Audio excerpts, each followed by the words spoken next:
নমস্কার বন্ধুগণ, তোমাদের সবাইকে স্বাগত জানিয়ে শুরু করছি আজকের রেসিপি। বসন্ত এসে গেছে আর বসন্তকালে পাওয়া যাচ্ছে প্রচুর ডাঁটা, আর সেই সজনে ডাঁটা দিয়ে অনুষ্ঠান বাড়ির মতন স্বাদের শুক্তো রেসিপিটা শেয়ার করতে চলেছি, তাও আবার অল্প তেলে। বন্ধুরা, তোমরা তো তোমাদের মতন অনেকেই শুক্তো তৈরি করো, আর সেই শুক্তো খাওয়ার পর মনে হয় যেন কিছু একটা কম আছে। তো আজকে আমি অনুষ্ঠান বাড়ির মতন পারফেক্ট স্বাদ কি করে হয় সেই সব টিপস তোমাদের সামনে শেয়ার করব। কয়েকটা উপকরণ দিলেই কিন্তু সেই স্বাদটা তোমরা ফিরে পাবে। তার জন্য তোমাদেরকে ভিডিওটা টোটালটা দেখতে হবে, স্কিপ না করে। মাঝে মধ্যেই আমি কিন্তু সমস্ত টিপসগুলো শেয়ার করতে থাকবো। এখন যে সবজিগুলো পাওয়া যাচ্ছে সেইগুলো দিয়েই তৈরি করছি শুক্তো রেসিপিটা। সমস্ত সবজিগুলো আমি রেডি করে নিয়েছি। রান্নাটা করার আগে তো কেটে নিতেই হবে, তো কাটাটা কিন্তু ভীষণ ইম্পর্টেন্ট। সব কিছু রান্নার কিন্তু আলাদা আলাদা প্রসেস আছে কাটার, সেই জন্য শুক্তো কাটার আমি প্রসেসটাও তোমাদের সামনে শেয়ার করতে চলেছি। তো তোমরা দেখে নাও। প্রথমেই আমি নিয়ে নিয়েছি এখানে রাঙা আলু। রাঙা আলুটাকে খোসা ছাড়িয়ে নেওয়ার পর বেশ লম্বা টাইপের ছিল, এটাকে 3টে টুকরো করে নিলাম। তারপর 3টে টুকরোকে এইভাবে ধরে এরকম পাতলা পাতলা করে লম্বা লম্বা করে কেটে নিলাম। শুক্তো তৈরি করার জন্য সমস্ত সবজিগুলো একটু লম্বা শেপে কেটে নিলে দেখতেও ভালো লাগে, আর গলেও যায় না, আর খেতেও বেশ মজাদার লাগে। তারপর আমি গোল আলুটাকে খোসা ছাড়িয়ে নেওয়ার পর এই গোল আলুটাকেও কিন্তু সেম প্রসেসে লম্বা করে কেটে নেব।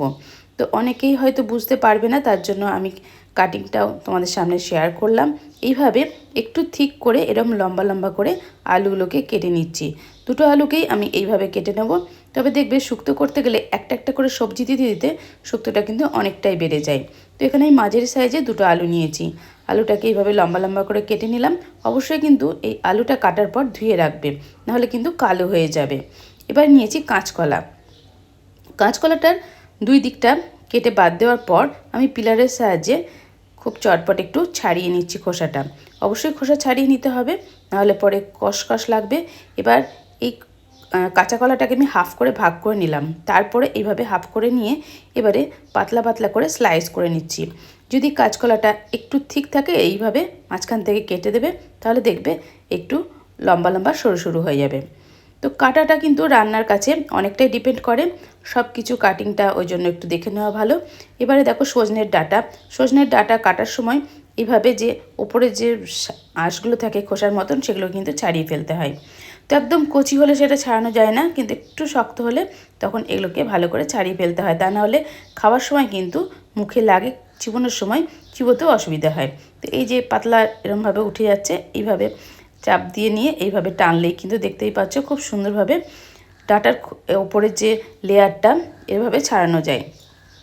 তো প্রত্যেকটা ডাঁটাকে আমি এই প্রসেসে ছাড়িয়ে নেব। ডাঁটাটা ছাড়াতে একটু সময় লাগে ঠিকই, কিন্তু একটু ধৈর্য ধরে এগুলোকে ছাড়িয়েও নিতে হয়।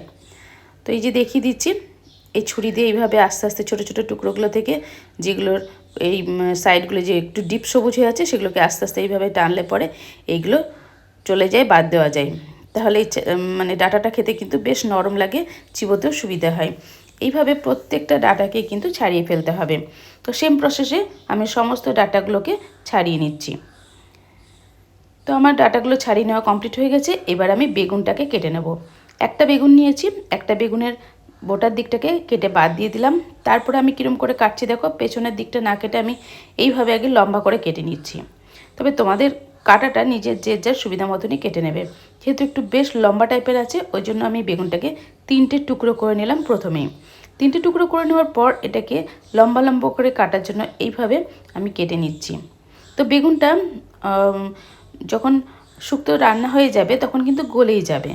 তো সেই জন্য বেশি সরু করার কোনো দরকার নেই, একটু ঠিক থাকলেই ভালো হয়। তো সেই জন্য আমি এইভাবে বেগুনটাকে কেটে নিলাম। তো আমি এখানে একটা বেগুন দিয়েছি। তো এই যে কোয়ান্টিটিটা তৈরি করছি, এটাতে কিন্তু 6 থেকে 7 জন খেতেই পারবে যে কোয়ান্টিটি তৈরি হবে। এবারে উচ্ছে কেটে নেওয়ার পালা। উচ্ছে তো দিতেই হবে মাস্ট, শুক্তো মানেই তেতো, তেতো ভাবটা না আসলে শুক্তোটা মানাই না।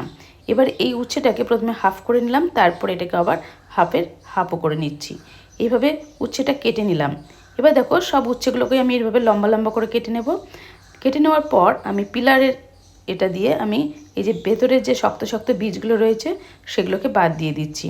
এই বীজটা তোমরা ইচ্ছে হলে রেখেও দিতে পারো, আমি এগুলো ফেলেই দিই, কারণ এই বীজটা খাওয়া আমাদের শরীরের পক্ষে খুব একটা ভালো নয়। সেই জন্য এটাকে আমি ফেলে দিই, কারো যদি কেরোটিন থাকে, তাহলে এই বীজগুলো না খাওয়াই ভালো। সমস্ত সবজিগুলো আমার কেটে নেওয়া বা রেডি করে নেওয়া একদম কমপ্লিট হয়ে গেছে। এবার চলে যাব মূল রান্নায়। গ্যাস অন করে দিয়েছি, গ্যাসের উপর কড়াইয়ে বসিয়ে দিয়েছি। কড়াইয়ের ভেতরে দিয়ে দিলাম সর্ষের তেল। অবশ্যই রান্নাটা সর্ষের তেলে করলে বেশি ভালো হবে।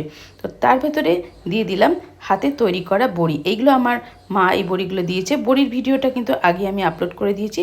সেখান থেকে এই দুর্দান্ত খাস্তা একদম ঝোল ঢুকে যাবে এরকম বড়ি তোমরা দেখে নিও কত সুন্দরভাবে সেটা দেওয়া হয়েছে। আর এই বড়িতে কি কি দেওয়া হয়েছে সেটাও তোমরা পেয়ে যাবে সেই ভিডিওতে।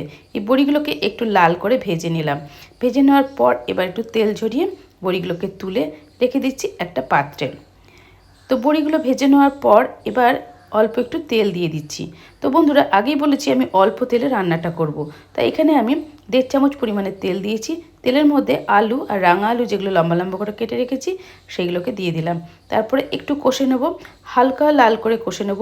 অনেকেই তোমরা শুক্তো করার সময়তে বেশ ছাকা তেলে ভেজে নাও, তো আমি কিন্তু একদম ছাকা তেলে ভাজছি না, অনেকটা তেল লাগে তাতে, আর সেটা খাওয়া আমাদের শরীরের পক্ষে ক্ষতিকর। সেই জন্য আমি অল্প তেলেই রান্না করি, তোমরা দেখতে পাচ্ছ। তবে তোমাদের জন্য হয়তো অল্প একটু বেশিও দিই। তো আমি নর্মালি কিন্তু ভীষণ কম তেলে রান্না করি। তো এইভাবে এগুলোকে আস্তে আস্তে কষতে হবে, গ্যাসের ফ্লেমকে লো টু মিডিয়াম করে। কারণ কম তেলে যখন রান্না করবে, রান্না করতে কষার সময় একটু সময় দিতে হয়, তা নাহলে কিন্তু ভালো করে কষা যায় না। তো দেখতেই পাচ্ছ বন্ধুরা, আমি হালকা করে এগুলো কষে নিয়েছি। কষার পর তেল থেকে তেল ঝরিয়ে আমি এগুলোকে তুলেও নিচ্ছি সবজিগুলো। তো এই সমস্ত সবজিগুলো আমার তুলে নেওয়া কমপ্লিট হয়ে গেছে। যদি ডাঁটা বেশি পেকে যায় সেক্ষেত্রে কিন্তু ডাঁটাটা একটু ভাপিয়ে নিতে পারো। তো আমার এখানে কচি কচি ডাঁটা ছিল, ওই জন্য আমি ডাইরেক্টলি কষার জন্য দিয়ে দিয়েছি। এবার যে তেলটা রয়েছে সেই তেলেতে আমি উচ্ছেগুলোকে ভেজে নিচ্ছি। উচ্ছেগুলো ভাজতে গেলে একটু সময় লাগে ঠিকই, কিন্তু সেই জন্য তোমরা যদি একটু নুন আর হলুদের গুঁড়ো দিয়ে দাও তাহলে দেখবে উচ্ছেটা খুব তাড়াতাড়ি ভাজা হয়ে যায় আমার মনে হয়। তো জানি না, তোমরা দেখবে ট্রাই করে তোমাদের সেটা মনে হচ্ছে কিনা।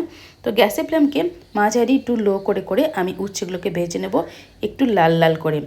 কাঁচা করে ভাজলে পরে কিন্তু শুক্তোটা যখন করবে তখন কিন্তু তেতো ভাবটা বেশি লাগে। তো আমার এই প্রসেসে তোমরা উচ্ছেটা ভেজে দেখবে, শুক্তোটা খেতে কিন্তু তেতোটা কম লাগবে। দেখতেই পাচ্ছ বন্ধুরা, লাল করে উচ্ছেগুলোকে ভেজে নেওয়া কমপ্লিট হয়ে গেছে। এইভাবে আমি উচ্ছেগুলোকে আলাদা একটা পাত্রে রেখে দিলাম। তো লাল লাল করে এরকম মুচমুচে করে উচ্ছেগুলোকে ভেজে এক সাইডে রেখে দেওয়ার পর কড়াইতে 1/2 চামচ পরিমাণ তেল রয়েছে, তাতেই আমি দিয়ে দিলাম সিক্রেট মশলা। এটা হচ্ছে চন্দনী, অনেকে এটাকে রাঁধুনিও বলে থাকে। আর দিলাম তেজপাতা আর কাঁচা লঙ্কা।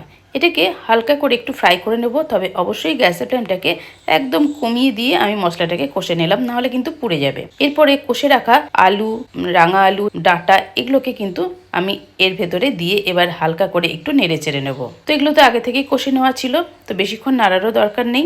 এবার আমি বাকি সবজিগুলো দিয়ে দিচ্ছি। বাকি সবজির মধ্যে রয়েছে কাঁচকলা আর বেগুন। এই কাঁচকলা আর বেগুনগুলোকে তেলে আগে থেকে কষে নেওয়ার দরকার নেই, কারণ তেলে কষে নিলে কাঁচকলাগুলো কিন্তু শক্ত হয়ে যায়। তখন যখন এই শুক্তোটা তৈরি হয়ে যাবে খাওয়ার সময় কিন্তু শক্ত শক্ত লাগবে কাঁচকলা বেগুনগুলো, মানে শিটে হয়ে যায় অনেকে বলে। তো সেই জন্য কাঁচকলা আর বেগুন দেওয়ার সাথে সাথে কিন্তু একটু জল দিয়ে দিতে হবে। জল দেওয়ার পর চাপা দিয়ে একটু তোমরা তখন ভাপিয়ে নিতে পারো। তো আমিও অল্প 1/2 কাপ পরিমাণে জল দিয়ে দিলাম, তারপরে একটু ভালো করে নেড়ে চেড়ে দিচ্ছি। এরপরে গ্যাসের ফ্লেমকে একদম কমিয়ে দিয়ে ঢাকা দিয়ে রেখে দেবো মিনিট খানেকের জন্য। এই সময়ের মধ্যে আমি শুক্তোর একটা সিক্রেট মশলা তৈরি করে নিচ্ছি। দেখো বন্ধুরা, এই মশলাটা কিন্তু দিতেই হবে। এখানে আমি নিলাম একটা বাটিতে 1 চামচ পরিমাণের কালো সর্ষে। তো এখানে সর্ষে নিয়েছি আর একটা বাটিতে নিয়েছি চন্দনী, মানে যেটাকে বলা হয় রাঁধুনি। তো এই দুটো মশলাকে বেটে নিতে হবে। তো এখন এদিকে 1 মিনিট হয়ে গেছে, তো আমি এটাকে একটু উল্টে পাল্টে দিচ্ছি সবজিগুলোকে।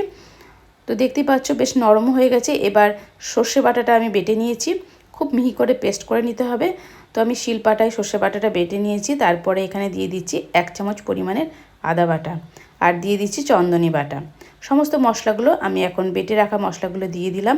এরপরে ভালো করে এবার নেড়ে চেড়ে দিচ্ছি।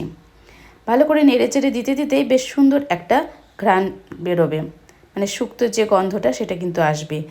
এখন দিয়ে দিচ্ছি নুন আর হলুদ, আর অবশ্যই কিন্তু দিতে হবে এর ভেতরে চিনি। তো অনেকেই চিনি পছন্দ করো না, তো দেখবে চিনিটা দিলে কিন্তু খেতে কিন্তু দুর্দান্ত লাগে। শুক্তোটা একটু মিষ্টি মিষ্টি হলে খেতে কিন্তু বেশি টেস্টি হয়। এখনই দিয়ে দিলাম ভেজে রাখা বড়িগুলো। এই বড়িগুলো এই সময় দিয়ে দেবে। যদি বাজারের কেনা বড়ি হয় সেক্ষেত্রে তোমরা শেষের দিকে দিতে পারো। এটা ঘরের তৈরি বড়ি বলে একটু সেদ্ধ হতে সময় লাগে, একদম পিওর কলার ডালের বড়ি। সেজন্য এখন এর ভেতরে দিয়ে দিচ্ছি দুধ। আগে থেকে জাল দিয়ে রেখেছিলাম দুধটা, আর একদম ঠান্ডা দুধ দিলেও হবে না, নর্মাল টেম্পারেচারের দুধটা আমি এখন শুক্তোর মধ্যে দিয়ে দিচ্ছি। দুধ দিয়ে শুক্তো তৈরি করলে দেখবে সেই শুক্তোর টেস্টটা কিন্তু অনেক ভালো লাগে। তো আমি এখানে 500 গ্রাম মতন দুধ ব্যবহার করছি। তো নাড়তে চাড়তে দেখে নেব যে আর একটু দুধ লাগতে পারে।